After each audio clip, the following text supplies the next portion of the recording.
Okay, so today we will learn how to multiply very large integers. Okay, this is a school level problem. Uh, all of us have learned how to multiply two integers, but we have to write algorithm which will multiply uh, as large as possible. It may be 1000 bit long integer, and we will see how to multiply this size of integer in the fastest way. Okay, so how we do multiplication? Let's say we have two numbers, say x equal to 34 and y equal to 12. Okay, how we do multiplication? Let's say this is n digit long.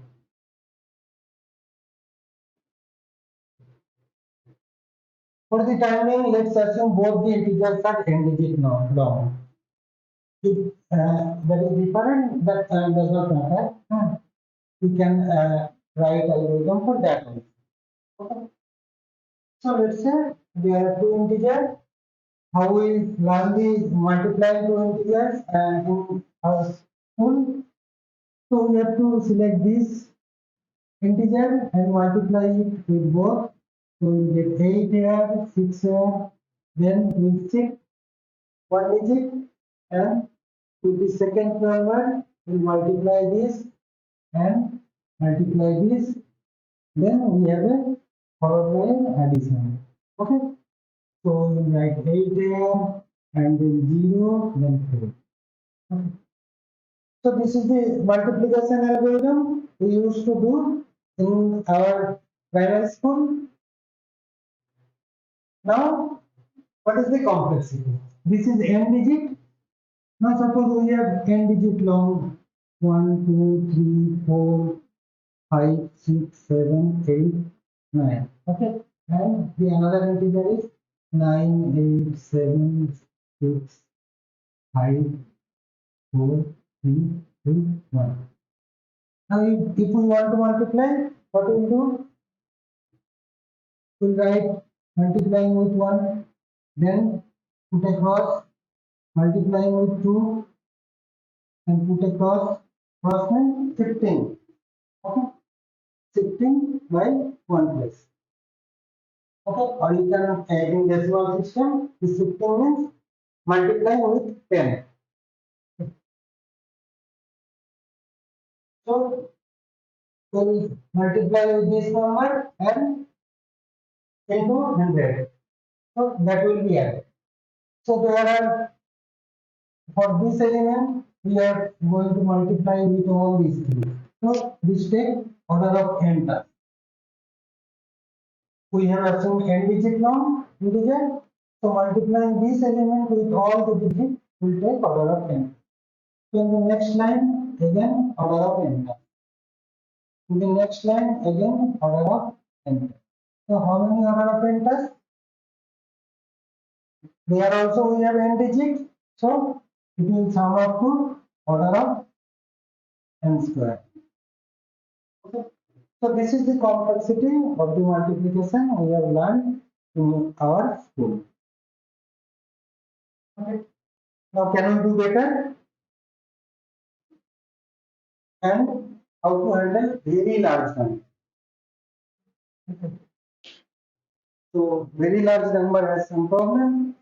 How we will input that number? Okay. So we have some different solutions. Okay. Let's say for very large number, what we will do? Let's say x is our first number, and the digit of x are x1, x2, x3. This x1, x2, x3 all varies from 0 to 9. Okay. So n digit number, so it will be xn. And the second number is y. So we will have y1, y2, y3,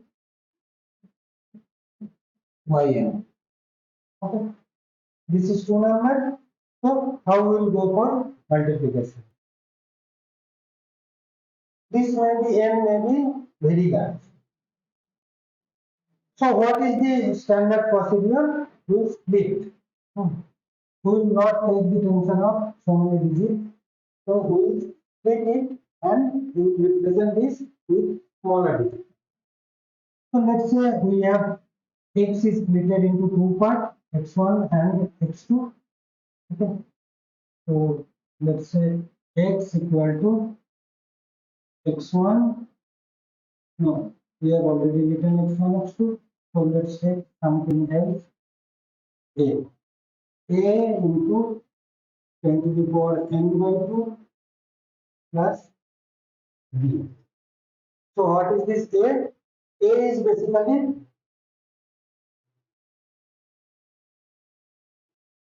n by 2 digits.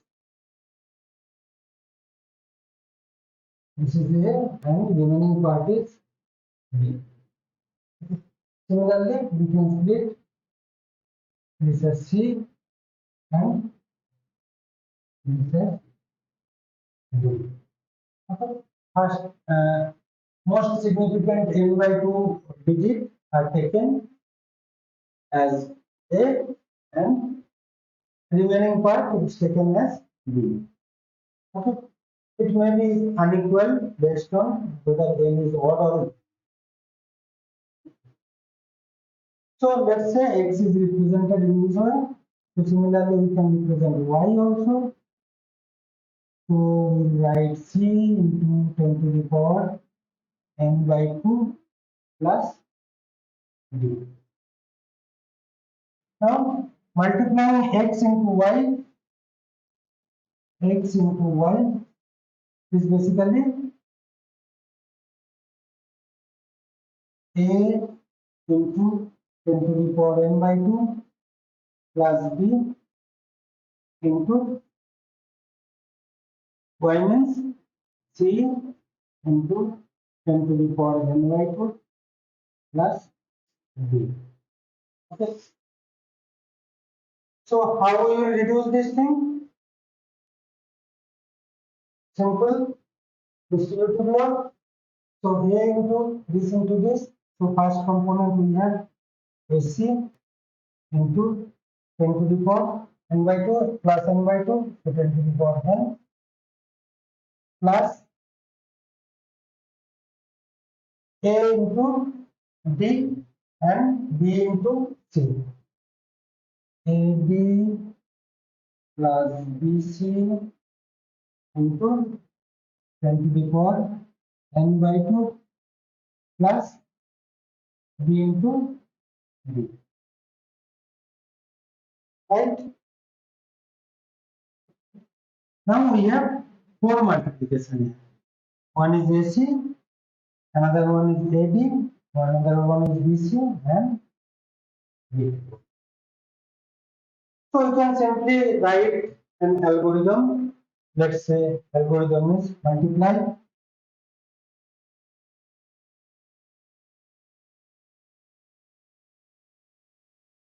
xy. Okay,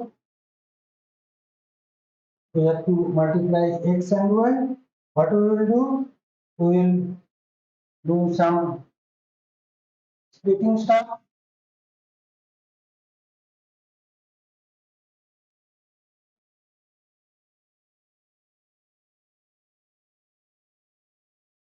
B step.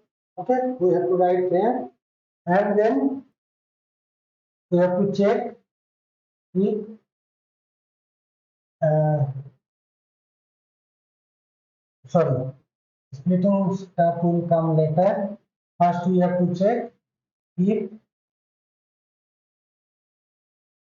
x, y, single digit,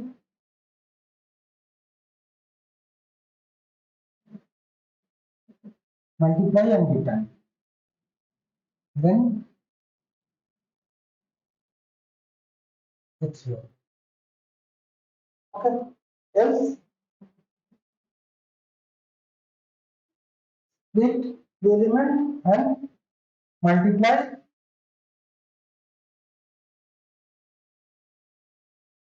y 4 times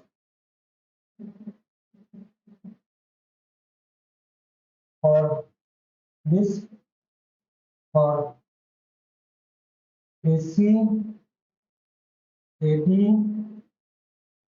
BC and BD. We have to call this same multiply function which takes two input xy. We will call same multiply function for AC, for AD, for BC and BC. Then add.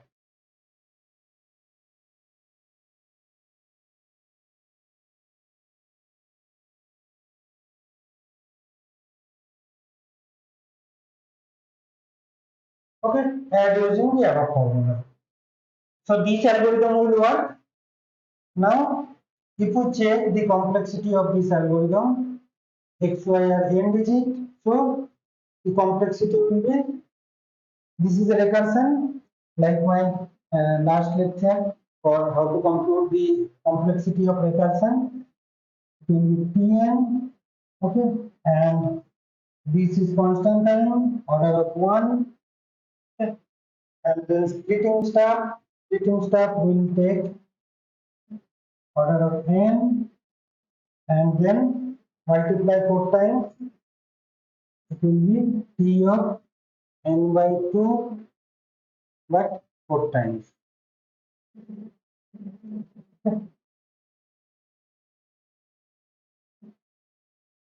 4 times n by 2, and then adding numbers, n digit numbers. Okay, there it will be n by 2 digit numbers, so order of n by 2. So it will be the complexity. So we can write, if we want to solve this recursion, we have to write Tn equal to 4 Tn by 2 plus order of n. Okay, if we solve this recursion, this is a divide and conquer. What is divide and conquer? Any recursive algorithm we call that is in divide and conquer format. If for some Pn we can write in this format: A into Pn by B plus some function Fn. If the recursion of any algorithm looks like this format, then we call it is a divide and conquer. And if this is a divide and conquer algorithm, how to compute complexity? We can simply compute with any method, but we have a very quick shortcut that is called Master's theorem. Okay?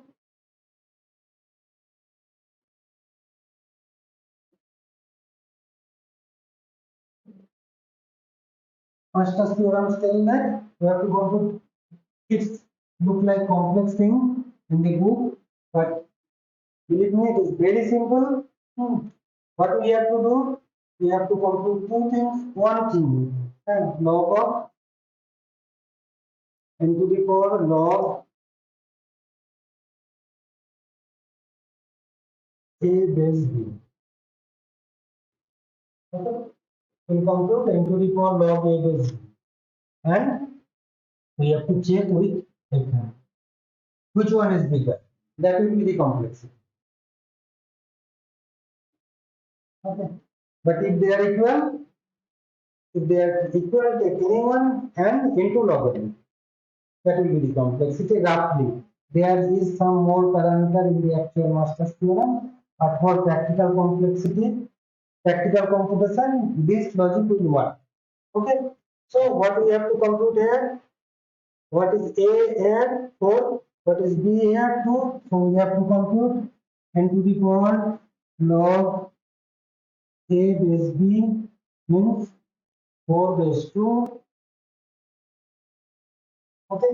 And what is our Fn? Fn is n. So which one is bigger? What is this log? Log 2 base 2 is 1 and 4 means 2 square. So it is basically n square. Okay. So which one is bigger? N square is bigger. N square is the complexity. Okay. So n square is complexity means this algorithm, which is written in a recursion using recursive function, will give us n square complexity, the same as what we used to do in our childhood. Okay, the same complexity. Then where is the benefit? Benefit is not seen in this part because this recursion is not very good recursion. The beauty of thinking recursively is if you are able to design a good recursion, then it will reduce the complexity. Okay. So not every recursion is a good recursion. So what is the main thing? You have to design a very good recursion. As we have shown in the case of Fibonacci, there was first recursion I has written, it was exponential, it has exponential complexity. Then I add memorization with that, it became n complexity. Then I do some matrix stuff and we got that was also recursion, but that was a very good recursion and it gives us log n complexity. Similarly, when we have written this recursion, we can reduce this. Okay, reduce this in the sense. Now think about this.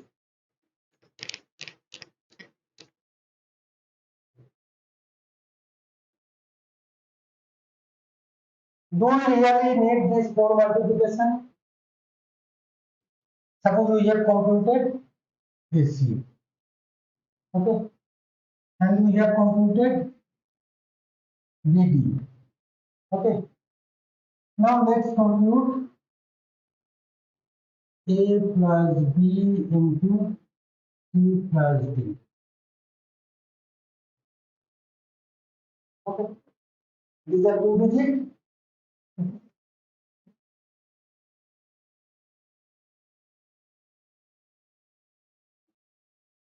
So we have AC plus AB plus AB plus BD. BD. Now we already computed this one, AC and BD.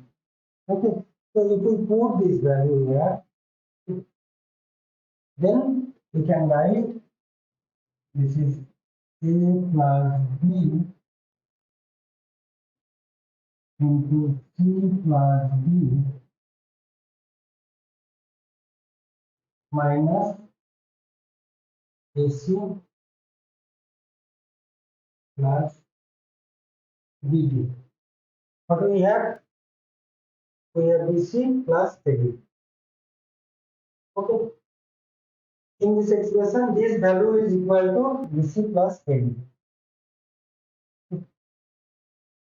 That is what we needed in this middle term. Now see, how many multiplication we are doing?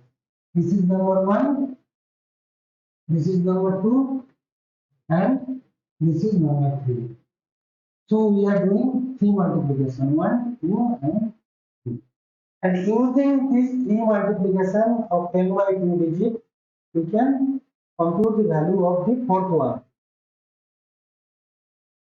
Okay. So if we use this formula instead of directly computing this formula and calling the 4 multiplication, we can reduce this by calling 3 multiplication and 1 addition, extra addition and subtraction. Okay, subtraction is order of n first. So this equation will remain same because extra addition will also take order of n and it will not happen. But this thing will be reduced. This 4 will be reduced to 3. Now what is the complexity?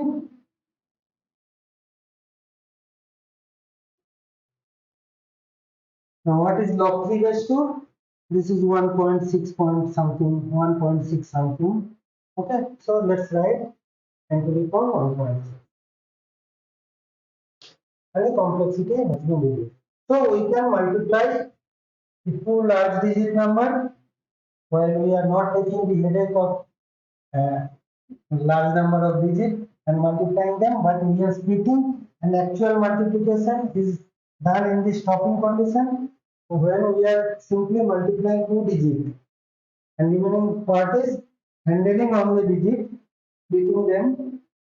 Okay, and it will give us the complexity into the power 1 by 6, which is faster, which is very fast. And if you use this algorithm in many technical challenge round, we got several questions where we require to multiply large number. Okay, so there, if you use this algorithm to multiply the numbers, you will make the time constant. Okay, you can successfully make the time constant. But if you go for this previous algorithm, then you may fail to make the time constant. So that's all. Now in the next lecture, we will tell you how to compute x to the power n, where x is very large, n is also big. Okay. So let's meet in the next lecture.